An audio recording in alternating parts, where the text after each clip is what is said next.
Assalomu alaykum o'quvchilar. Men bugun sizlarga yangi metodika tayyorlab kelganman. Bular har xil ikki xil yo'nalishda foydalansanglar bo'ladi. Bu bolani aqliy o'sha rivojlanishiga yordam beradi.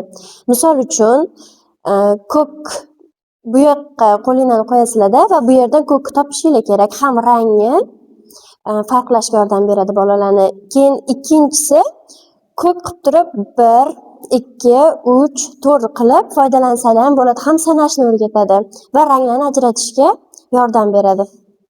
Misol uchun, Muslima siz keling, ko'kka qo'lingizni qo'ying. Endi u ham ko'k, olov rang, sabzi rang, yashil, o't rang, havo ko'k rang, sabzi rang, quyosh rang, yashil, ko'k, olov rang. Молодец. Oxir keling siz.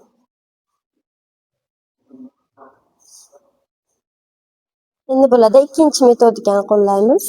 Qo'lingizni bundoq qo'yasizda va 1 sanaysiz. Bu yordam beradi o'sha bolangiz ham sanashga, ham rang ajratishga.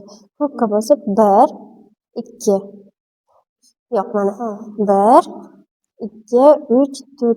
Bundoq qilib 1, 2, 3 sanaysiz.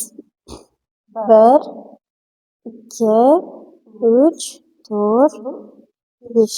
Shunaqa. Bunda 5 ta rang bor ekan. Endi ikkinchisini ham qo'llang. Manga qo'ying. Endi o'zingiz birinchisi metodika bu. Olov rang, ko'k, yashil, ko'k, yashil. Молодец.